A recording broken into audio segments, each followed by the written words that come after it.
कुछ देर पहले आपने दिल्ली के पुलिस कमिश्नर श्री सुधांशु त्रिवेदी जी की प्रेस कॉन्फ्रेंस देखी होगी। उनकी नियुक्ति दिल्ली के पुलिस कमिश्नर के तौर पे हो गई है और वो हर दिन नए नए खुलासे कर रहे हैं। पुलिस को भी जो जानकारी नहीं है, पुलिस के पास अपना मीडिया सेल है, पुलिस जो नहीं बता पाती वो सुधांशु त्रिवेदी जी बताते हैं। पुलिस जो नहीं बता पाती वो अनुराग ठाकुर जी बताते हैं। दिल्ली की पुलिस को भी जो नहीं मालूम वो स्मृति ईरानी को मालूम है। हमारे एक विधायक का नाम ले लिया, जय भगवान उपकार का, जो दलित समाज से आता है, बोला उसको नोटिस मिली है।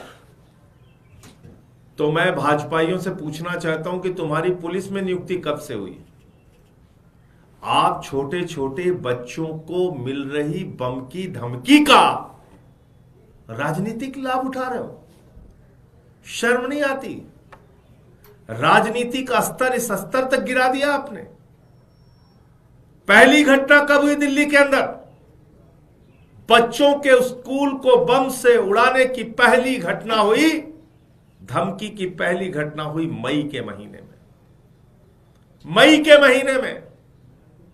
और आज लगभग 8 महीने 9 महीने बीत जाने के बाद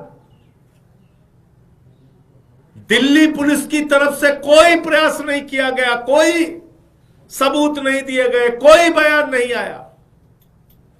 जब 15 दिन चुनाव का रह गया है दिल्ली का, तो आज दिल्ली के पुलिस कमिश्नर और गलती से भारतीय जनता पार्टी के नेता सुधांशु त्रिवेदी जी प्रेस कॉन्फ्रेंस कर रहे हैं और ये बता रहे हैं पता नहीं कौन कौन सी कहानी, किस किस एनजीओ का हवाला, क्या क्या, इनको सब पता चल गया।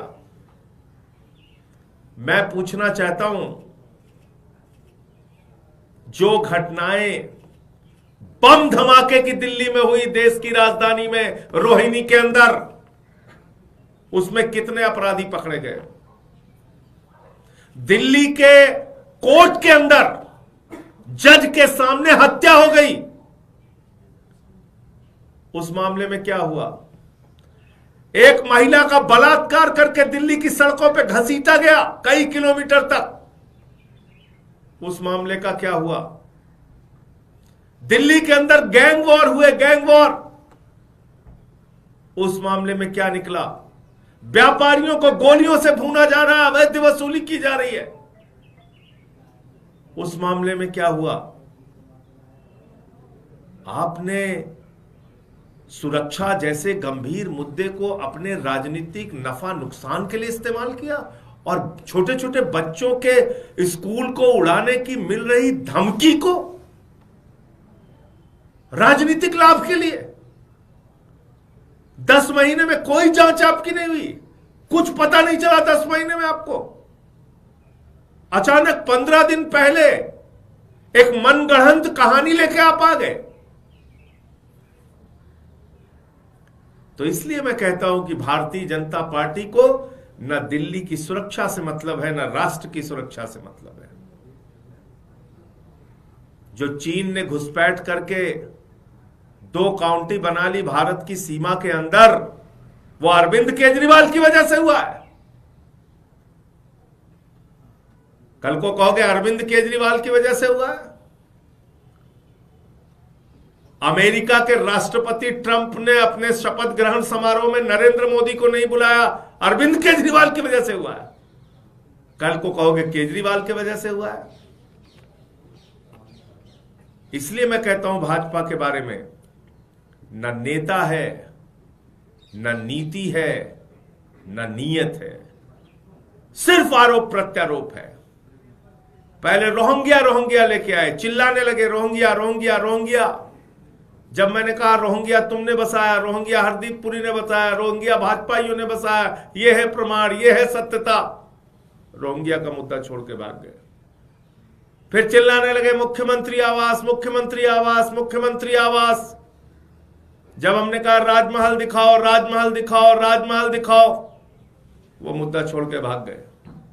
आज 10 महीने के बाद दिल्ली के मासूम बच्चों की जिंदगी के साथ जो एक गंभीर खतरे का मुद्दा था, उनको बम से उनके स्कूलों को उड़ाने की धमकी मिली थी, उस मुद्दे पे भी भारतीय जनता पार्टी राजनीति करने चली आई। इससे ज्यादा शर्म की बात कोई नहीं हो सकती। अब मैं कुछ घटनाओं के ऊपर आपका ध्यान दिलाना चाहता हूं। ये मंदिरों को उड़ाने की धमकी दी गई। 28 अक्टूबर 2024 को आंध्र प्रदेश के अंदर इस्कॉन मंदिर को उड़ाने की धमकी दी गई बम से। क्या हुआ उस मामले में आज तक? 2 अक्टूबर के दिन 2 मंदिरों को मध्य प्रदेश में उड़ाने की धमकी दी गई। क्या हुआ इस मामले में अब तक? 2 अक्टूबर को महाकालेश्वर उज्जैन में मंदिर को उड़ाने की धमकी दी गई, बम से उड़ाने की धमकी दी गई। क्या हुआ इसमें आज तक? 6 जुलाई 2024 को वृंदावन उत्तर प्रदेश में प्रेम मंदिर को बम से उड़ाने की धमकी दी गई।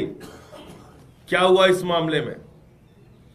15 अक्टूबर को एयर इंडिया की फ्लाइट, 6 सितंबर को विस्तारा की फ्लाइट, 4 सितंबर को एयर इंडिया की फ्लाइट, 1 सितंबर को इंडिगो की फ्लाइट, 22 अगस्त को एयर इंडिया की फ्लाइट, 17 अक्टूबर को 19 फ्लाइट उड़ाने की धमकी, 21 अक्टूबर को 90 फ्लाइट उड़ाने की धमकी। आप बताइए, ये अरविंद केजरीवाल के राज्य में हो रहा है या आम आदमी पार्टी के लोग जिम्मेदार हैं? आइए, कानपुर उत्तर प्रदेश, 15 मई 10 स्कूल को कानपुर में उड़ाने की धमकी। क्या हुआ इस मामले में? 10 स्कूलों को कानपुर में 15 मई को उड़ाने की धमकी मिली। क्या हो रहा है इस मामले में? तो इसलिए ये अलग अलग स्कूलों को उड़ाने की धमकी, फ्लाइट्स को उड़ाने की धमकी, अलग अलग तारीखों में धमकी। 28 अक्टूबर को 60 फ्लाइट उड़ाने की धमकी, 27 अक्टूबर को 50 फ्लाइट उड़ाने की धमकी, 24 अक्टूबर को 6 फ्लाइट उड़ाने की धमकी। ये सारे मामले हैं। आप मुझे बताइए, क्या देश की सुरक्षा के मामले में भी भारतीय जनता पार्टी इस प्रकार की ओछी राजनीति करेगी? बिना प्रमाण, बिना सबूत कुछ भी आके बोलना, कुछ भी आके कहना, ये कौन सी राजनीति है? क्या आपको यह भी शर्म नहीं आई कि दिल्ली के मासूम बच्चों का विषय है और हमने इस मुद्दे को उठाया था? अमित शाह के विफलता पर, अमित शाह की दिल्ली पुलिस की सुरक्षा अमित शाह के अधीन है, उस पर एक जवाब, एक कार्रवाई आपके पास नहीं। आपको 10 महीने के बाद, चुनाव के ठीक 15 दिन पहले यही ड्रामा याद आया और दिल्ली का पुलिस कमिश्नर कुछ नहीं बोल रहा। दिल्ली का मीडिया सेल पुलिस विभाग का वो कुछ नहीं बता रहा है। कौन बता रहा है? नवनियुक्त दिल्ली के पुलिस कमिश्नर सुधांशु त्रिवेदी जी, वो दिल्ली के पुलिस कमिश्नर हो गए। स्मृति ईरानी जी महिला पुलिस कमिश्नर हो गई, वो बोल रही हैं। अनुराग ठाकुर को ज्वाइंट सीपी बना दिया गया है, वो बोल रहे हैं। अरे तुम लोग अपने दफ्तर में रिपोर्ट तैयार करते हो, कहां से लेके आते हो भाई? कहां से लेके आते हैं आप लोग? क्यों आप कानून व्यवस्था जैसे गंभीर मुद्दे पे ओछी राजनीति कर रहे हैं? तो मुझे इतनी बात कहनी थी। आपका कोई प्रश्न हो तो आप पूछ सकते हैं।